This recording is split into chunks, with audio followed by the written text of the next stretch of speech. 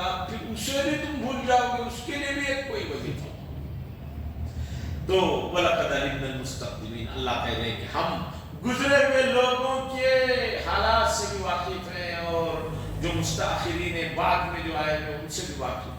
وَإِنَّ رَبَّكَ هُوَ يَحْشُرُهُمْ، اور بے شک آپ کا رب جو ہے وہ ذات ہے جو تم سب کو میدان محشر میں جمع فرمائیں گے۔ إِنَّهُ حَكِيمٌ عَلِيمٌ، بے شک وہ حکیم ہے، حکمت والے ہیں، تمام حکمت انہی کے پاس ہے، علیم اور بہت زیادہ جاننے والے ہیں۔ اب اس کے بعد نئے رکوع میں حضرت آدم علیہ السلام کی تخلیق کا واقعہ، پھر ان کے پیدا کرنے کے بعد جو صورتحال پیش آئی، ابلیس نے جو سجدہ نہیں کیا، پھر وہ اللہ کے یہاں جو مکالمہ بازی کی، اس چیز کو اللہ تبارک و تعالیٰ یہاں سے بتا رہے ہیں۔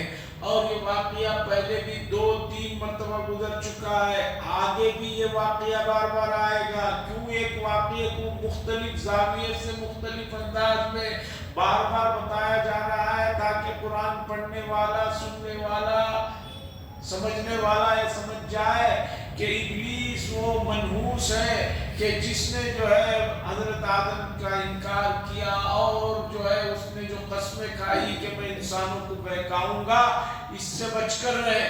جو دشمن ہوتا ہے اس سے آدمی بچ کر رہے۔ ایک باپ اپنے بچے کو اگر کوئی مسئلہ گمبھیر ہے تو بار بار کہتا ہے کہ بیٹا ذرا دیکھ کر اس راستے سے جانا، ذرا دیکھ کر وہاں اس سے ملنا، ذرا دیکھ کر آنا، ذرا دیکھ کر۔ کیوں؟ تاکہ جو ہے دھوکہ نہ دے۔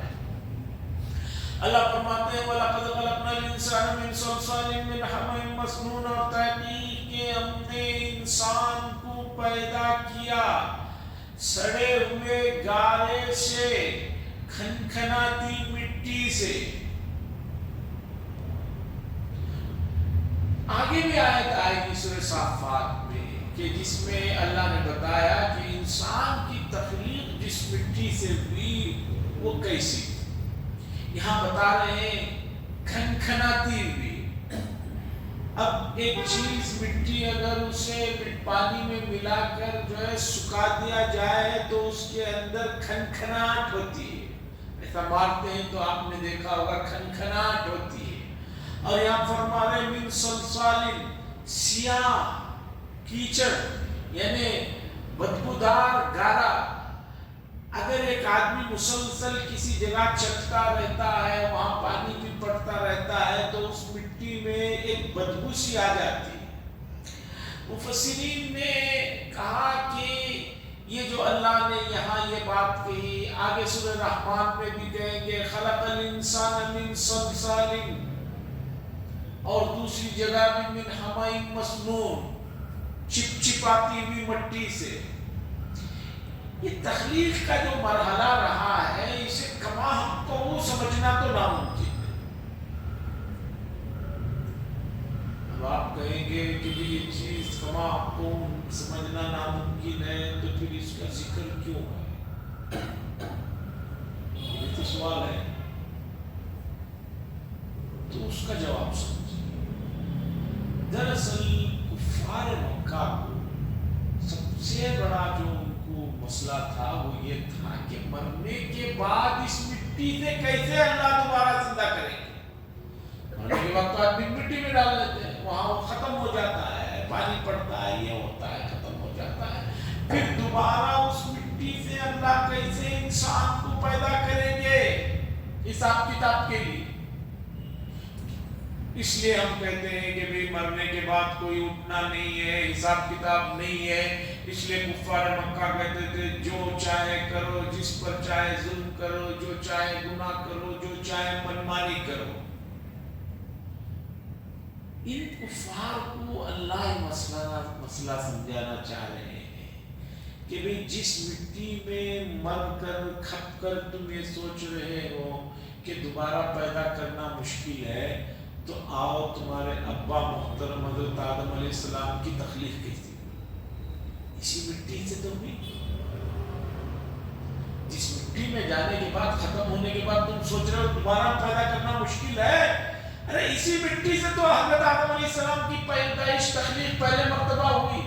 اور وہ بھی کیسے ہوئی کہ پانی میں ملا دیا گیا، تو اس مٹی میں ملنے کی وجہ سے ایک مدت تک وہ پانی میں رہنے کی وجہ سے اس میں بو آ گئی تھی مٹی میں، پھر اس کے بعد اسے جو ہے دھوپ میں سکھایا گیا تو وہ کھنکھناتی ہوئی مٹی بن گئی۔ تو جب اس مٹی سے پہلے انسان کو ہم نے پیدا کیا، تو اب تم اگر مر کر کھپ جاؤ گے تو پھر دوبارہ اس مٹی سے پیدا کرنا کیا مشکل ہے؟ یہ ہے نقطے کی بات سمجھنے کی۔ بار بار مٹی سے پیدائش اور مٹی کے جو طور طریقے جن مرحلوں سے گزرے ہیں ان سے ذکر کرنے کا مقصد یہ ہے کہ بھئی مٹی میں کچھ بھی ہو جائے، سل گڑ جائے، گارا جو ہے بدبودار ہو جائے، کھنکھناتی ہوئی مٹی ہو جائے، ارے ان تمام مرحلوں سے جب ہم حضرت آدم کو پہلے نمبر پر پیدا کر سکتے ہیں تو تمہارا تو پہلے سے بنے ہوئے تھے، تم ختم ہوئے ہو، تو دوبارہ ایک چیز کو بنانا کیا مشکل ہے؟ اسی مٹی سے بنانا کیا مشکل ہے؟ جب آدم کو بنا دیا گیا تو تمہاری کیا حقیقت ہے؟ یہ ہے مٹی کے ان مرحلوں کا ذکر کرنے کی۔ ورنہ ان مٹیوں کو جو یہ فرمایا من صلصال من حمأ مسنون، سڑے ہوئے گارے سے یا سیاہ چیکڑ سے یا کھنکھناتی ہوئی مٹی سے، کیونکہ ہر جگہ کی مٹی کی الگ الگ تاثیرات ہوتے ہیں۔ آپ نے دیکھا ہوگا ہمارے علاقے میں یہاں جو قبرستان ہے کھودو پانی آ جاتا ہے، بعض علاقوں میں قبرستان میں زمین کھودنے کے لیے JCB بلانا پڑتا ہے، اتنی سخت جو ہے مٹی ہوتی ہے، اتنا سخت زمین کا حصہ ہوتا ہے کہ بھئی JCB سے بعض جگہ قبرستانوں میں قبر کھودی جاتی ہے، اتنی سخت مٹی ہوتی ہے۔ اور انجینئر بھی گھر بنانے سے پہلے پلر کتنا کرنا، کیا کرنا، وہ چیک کرتے ہیں کہ زمین کتنی مضبوط ہے، کیا کرنا۔ تو بتانا یہ ہے کہ اس پورے واقعے کو بار بار ذکر کرنے میں اس چیز کی طرف بھی اشارہ ہے، اس لیے آدمی کبھی دھوکے میں نہ پڑے، میں مر گیا، مجھے شیر نے کھا لیا، مجھے سمندر میں مچھلی نے کھا لیا، یا مٹی میں میں مل کر سڑ گڑ گیا تو دوبارہ کیسے اٹھوں گا، یہ دھوکے میں نہ رہے۔ اللہ تبارک و تعالیٰ اٹھائے۔ وَالْجَانَّ خَلَقْنَاهُ مِن قَبْلُ مِن نَارِ السَّمُومِ، اور جان کو ہم نے پیدا کیا اس سے پہلے آگ کی لو سے۔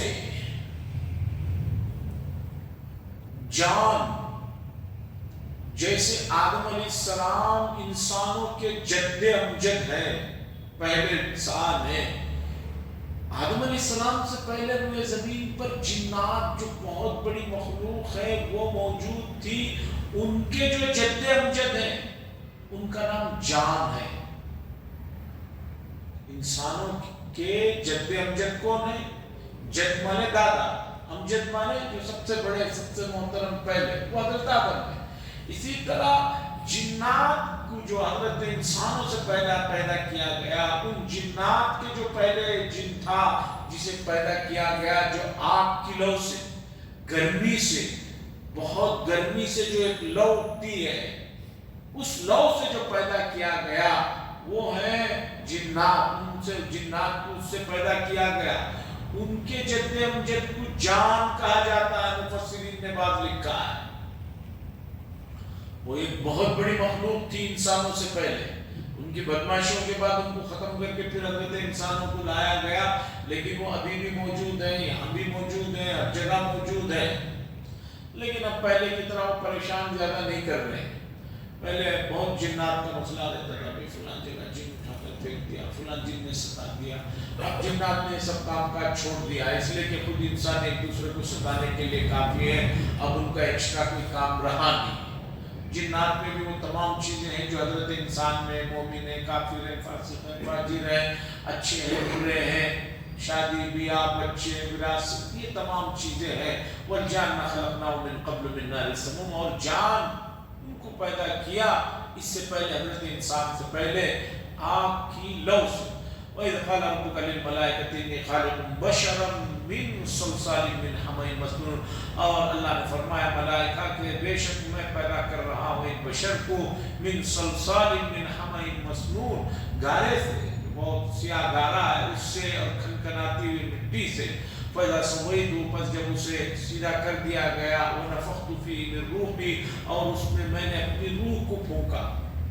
روح پھونکنا، اپنی روح پھونکنا، اس کا مسئلہ یہ اعزاز کے طور پر اللہ فرما رہے ہیں آدم علیہ السلام وہ ہے کہ ہم نے انہیں بنایا اور ان میں روح کو پھونکا، اپنی روح کو پھونکا، یہ احترام کہ بھئی یہ بڑے ہیں اور ان کے لیے ہم نے سجدے کا حکم دیا۔ آگے تفصیلات آ رہے ہیں تو ان چیزوں کو سمجھے اور دوسری گزارش بھی سنتے ہوئے جائیں کہ